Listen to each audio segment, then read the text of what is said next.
Mukomere banyarwanda, twongeye kubasuhuza tubifuriza umwaka mushya muhire wa 2025. Natwe mu ifamu turashima Imana ko ikomeje kuturinda ndetse no kuturindira amatungo.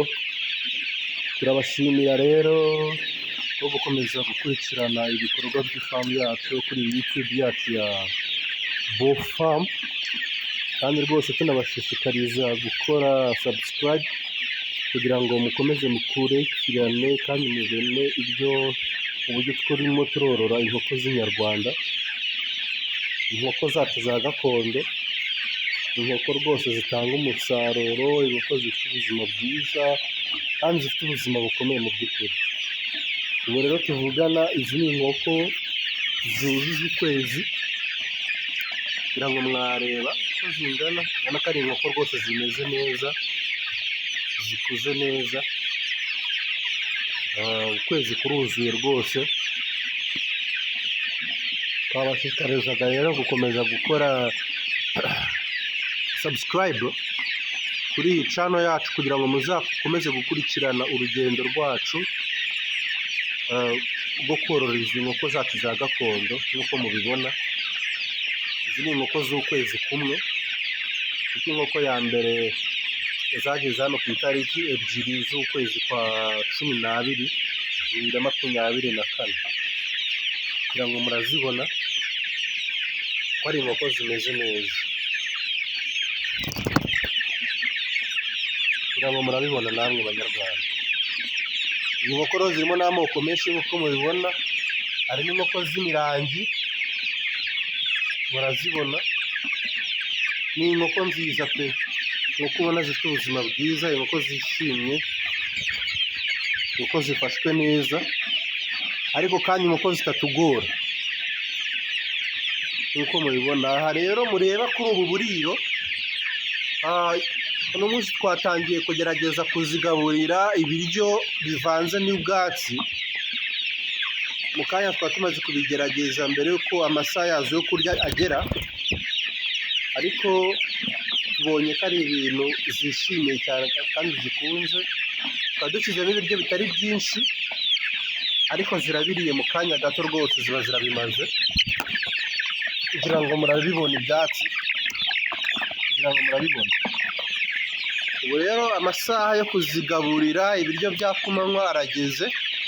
Turagira ngo tuze tubereke uburyo izi nkoko zirezisita, kandi mu bijyanye n'imirire zikaba zitanagoranye rwose, kuko ushobora gufata ibiryo bikeya zirya ukabivanga n'ubwatsi wahiye, bikaba byiza iyo ubanje kubusekura bukamera nk'uko abantu babona isombe bimeze.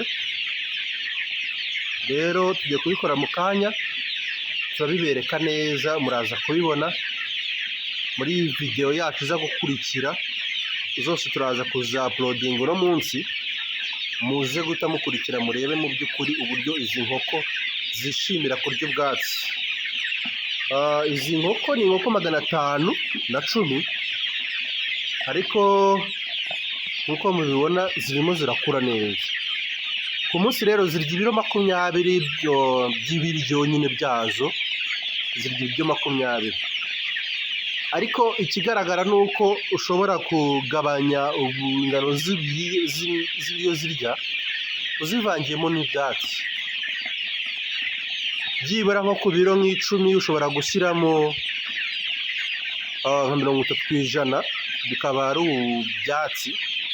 Bivuze ngo ushobora aho kugaburira ibiro 10, ushobora kugaburamo ibiro 7, ibindi 3 bikaba ibyatsi. Ibiro 3 rero ni byinshi cyane. Nkatwe urumva niba turi kugabura ibiro 10, none tukaba tugiye gukuraho ibiro 6 ku isoko. Ibiro 5, ikiro kimwe kiri kugura amafaranga 610 y'ibiryo ziri kurya ubu ngubu. Ariko urumva nimba ukuyeho ibiro 6 ku munsi, urumva ayo mafaranga ukuntu angana, kuzageza igihe inkoko izabasha gukurira. Ubu rero turagira ngo tuze tubibereke neza ukuntu ibintu bikorwa. Turaje tubibereke kuri video iri buze gukurikira, muraza kubibona. Ndabashishikariza kandi gukomeza gukora subscribe na share, kugira ngo abanyarwanda babone neza uburyo ubworozi bw'inkoko zacu za gakondo bwabasha kuduteza imbere mu buryo bworoshye. Abantu bakunda kugira ubwoba bwo korora inkoko, uburyo ngo zirushya, zirya ibiryo byinshi, mbega uburyo kuzorora bihenze no kuzitaho. Mbabwiza ukuri ko izi nkoko nta kinini na kimwe zari zarya. Abazi kureba muratekereza inkoko zimaze ukwezi nta n'imwe irarwaramo diyare. Ubundi diyare ni indwara ikunda kuza cyane mu nkoko. Ngira ngo mwareba ikiraro muri ubu buryo gisa, murabona ko ari ikiraro rwose cyumye, nta hantu na hamwe wabona ibintu bijyanye na diyare muri izi nkoko. Rero Abanyarwanda ndabashishikariza mukore subscribe, nimba hari abantu muzi bari interested cyangwa se bashishikajwe n'ubworozi, mwabibasharinga nabo bakareba uburyo ibintu twabikoramo bikaduteza imbere, kandi tukarya amagi meza y'inyarwanda, inkoko zacu tukarya inkoko nziza zacu za gakondo, inyama nziza zifite intungamubiri. Murakoze, ndaje mu kanya video irakurikira ndabereka uburyo ibi bintu bikorwamo byo kuvangira izi nkoko ubwatsi. Ahasigaye turi kumwe.